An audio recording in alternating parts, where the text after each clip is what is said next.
Attorney, Iranian-American activist Elika לה-בון has been outspoken against the regime. Brave thing to do, and joins us now. Appreciate you being with us. There is this line going around from the Tucker Carlson, Bernie Sanders wing that remove the Ayatollah and a worse Ayatollah will come in. Are they right or wrong? They're absolutely wrong. And it just shows the ignorance of people who are now deciding to use their platforms to speak on matters that they're wholly ignorant about. If they had been following the burgeoning revolution in Iran for the last 46 years, much less the last 3 years in which it took prominence, they would understand that what the Iranian people are calling for is democracy. And what this really displays is that you have this, unity between the woke right and woke left now, who are now descending. You have lefties like Bernie Sanders, who are now descending into the same racism, the same racist view of the Middle East, that everyone in the Middle East is a savage. Everyone are just savages. And therefore, if the Ayatollah goes, there's just going to be more savages to take their place. Why don't you just pay attention to what the Iranian people are telling you? Why don't you open your ears and your mind and actually listen to the people, and then you'll know what's coming? There's a lot to unpack. Having no knowledge of subjects never kept anybody from opining on cable news. That's sort of a lot of cable news. We try to prevent it here on this program, but it's been known to happen. Want to play you something from Steve Bannon. Take a listen. President Trump, I do believe, has given the Iranians, hey, you got a shot here to make a deal. He's not looking for a ceasefire. He's not looking for a peace deal. He's looking for your eradication, total capacity of your nuclear weapons. And I think if they take it and jump on it and meet with Witkoff and try to figure something out quickly, basically sign a document that he gives them, maybe with very little changes, there's a possibility he won't engage in combat operations.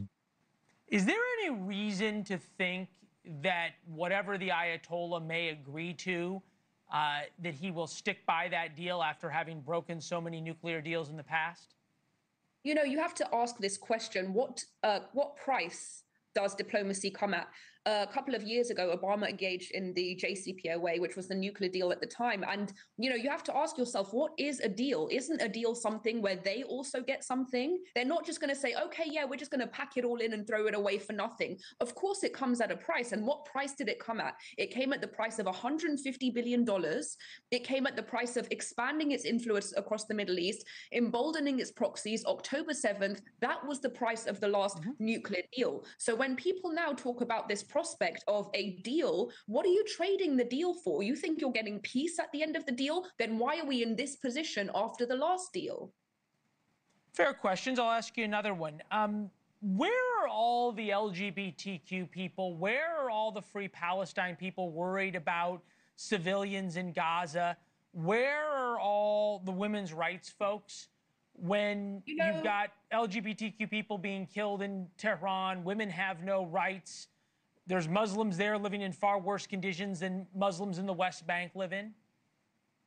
I'd love to say that they're all silent. I'd love to say that they're all in hiding, but unfortunately, they are loudly and proudly saying hands off Iran, but what they mean is hands off the regime in Iran, which is basically tantamount to saying hands off the Taliban. I mean, what kind of dystopian universe are we living in when the human rights advocates of our time are not saying free the Iranian people from the regime? They're not saying free the Iranian people that are being hanged from cranes. They're not saying free the Iranian people who are having their eyes shot out for protesting. They're saying hands off the regime that's killing them. These are not the people that are champions of humanity anymore. They've done a total about face, and the humanitarians and pacifists are the monsters of our time.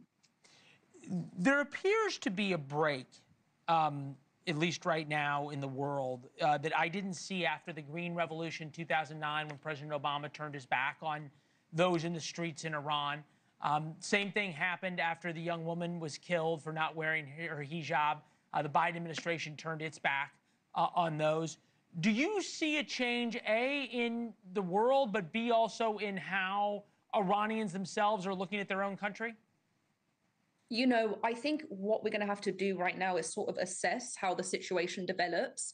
if this is a situation where they've sort of taken out the nuclear capacities of the regime, but they've actually left the regime in place, that's not anything that's going to be helpful to the Iranian people. It's sort of like taunting them. You're taunting them with the prospect of freedom and then taking it away. So I think the only thing that's going to change the perspective of Iranian people about what the future of Iran is, much less the future of the Middle East, which will obviously dictate the future of the world, is whether this regime does finally collapse at the end of this.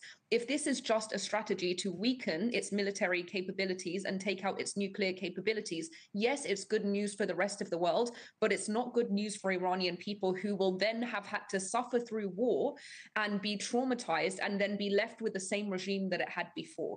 So it's sort of a situation where if you're going to do anything, you have to go all the way or don't do it at all.